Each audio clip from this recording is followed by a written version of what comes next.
En la exclusiva zona de Las Condes, en Santiago de Chile, se erigía la mansión de Ricardo Vargas, un titán de las finanzas cuya vida era tan impecable y fría como el mármol que cubría sus suelos.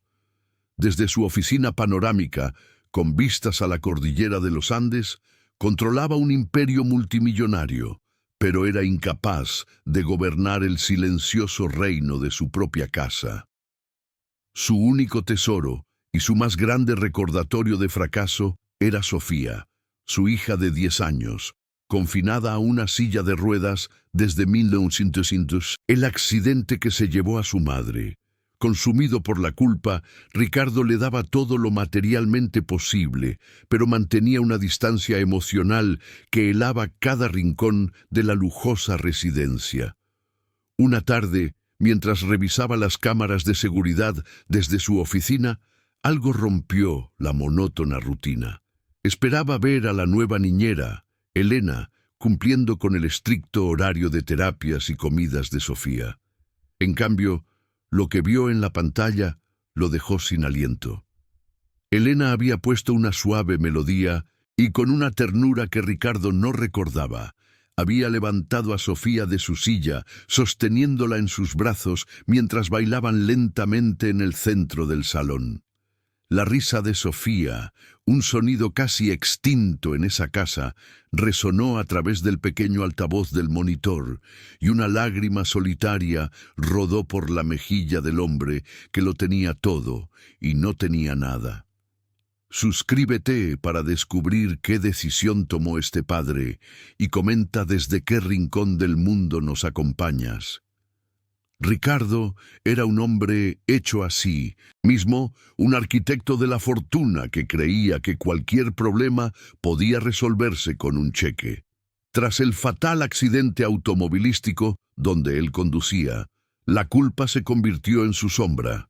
Se sumergió en el trabajo, construyendo un muro de reuniones y contratos para no tener que enfrentar los ojos de su hija, que eran un espejo de los de su difunta esposa, Isabel. Contrataba a las mejores enfermeras y niñeras, pero todas trataban a Sofía como una paciente, una delicada pieza de cristal.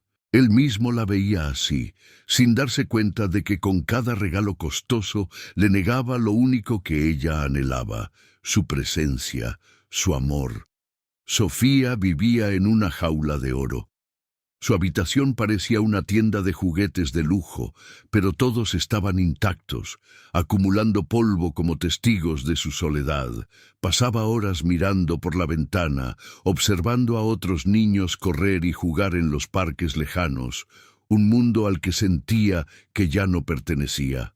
Su silla de ruedas no era solo una limitación física, sino una barrera que la separaba de su propio padre.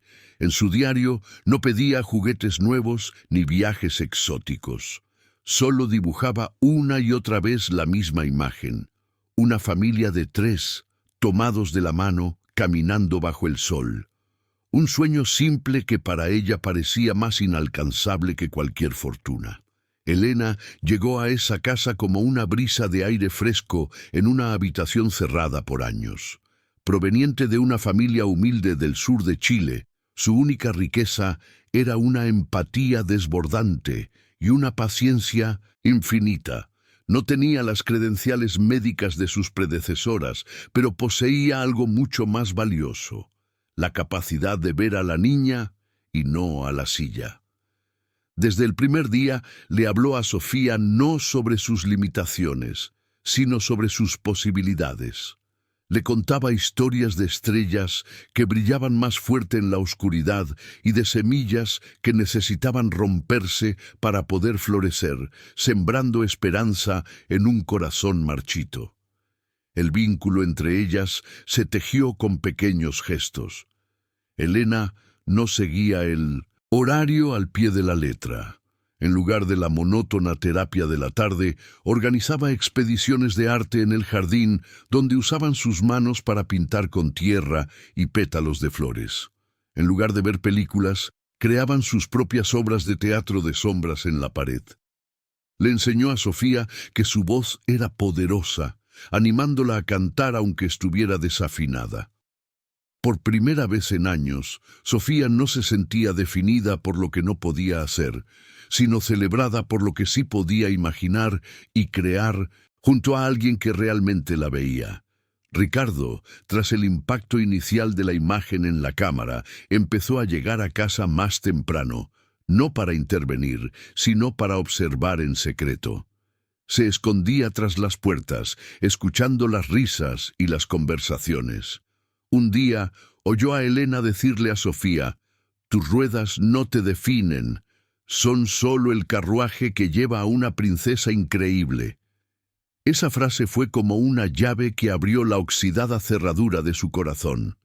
Comprendió que durante 3 años había estado intentando arreglar el cuerpo de su hija, mientras Elena, en pocas semanas, había comenzado a sanar su alma. Y, sin saberlo, también la suya. Sin embargo, el cambio no fue fácil. La hermana de Ricardo, una mujer pragmática y fría, criticó duramente los métodos poco profesionales de Elena, insistiendo en que Sofía necesitaba disciplina médica, no juegos de niños. La sociedad que rodeaba a Ricardo también juzgaba su repentino desinterés en los negocios. Estos obstáculos externos alimentaban su propio conflicto interno, el miedo a conectar, a ser vulnerable y a enfrentar el dolor que había enterrado tan profundamente. Cada paso que daba hacia Sofía se sentía como caminar sobre un campo minado de recuerdos dolorosos y culpa. Una noche, la tensión alcanzó su punto álgido. Sofía sufrió una crisis de frustración durante una sesión de fisioterapia particularmente dolorosa. El agotamiento físico y emocional la desbordó. Con todas sus fuerzas, arrojó un cojín al suelo y gritó a su padre, con el rostro bañado en lágrimas: «Te odio. Ojalá hubiera muerto con mamá. Así no tendrías que mirarme con esa cara de tristeza». La acusación, cargada con el dolor de años de silencio, golpeó a Ricardo con la fuerza de un huracán, dejándolo sin defensas y con el corazón completamente expuesto.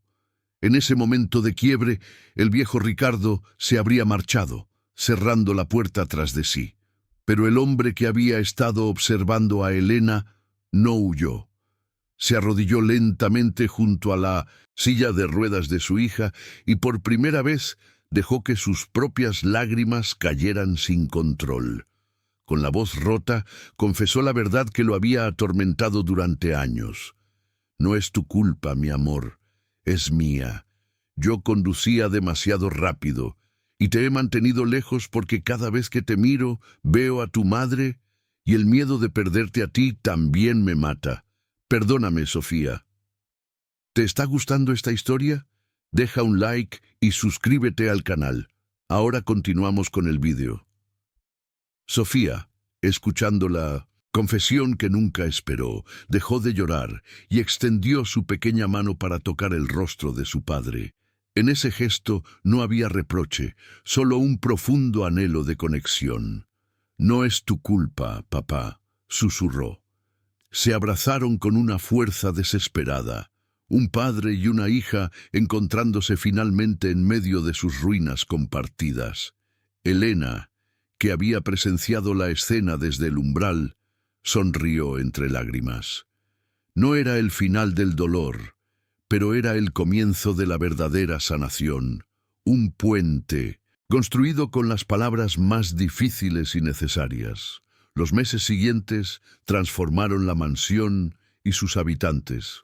Ricardo vendió una parte de su conglomerado, reemplazando las reuniones de directorio por tardes de terapia y juegos con Sofía.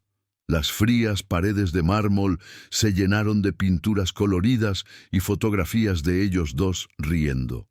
Juntos, y con la guía de Elena, crearon la Fundación Isabel Vargas, una organización dedicada a proporcionar no solo apoyo médico, sino también terapia emocional y artística para niños con discapacidades y sus familias, asegurando que nadie más tuviera que vivir en un silencio tan doloroso.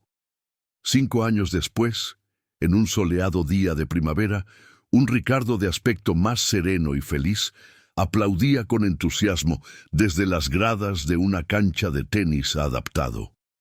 En la pista, Sofía, ahora una adolescente llena de vida y confianza, competía con una sonrisa feroz.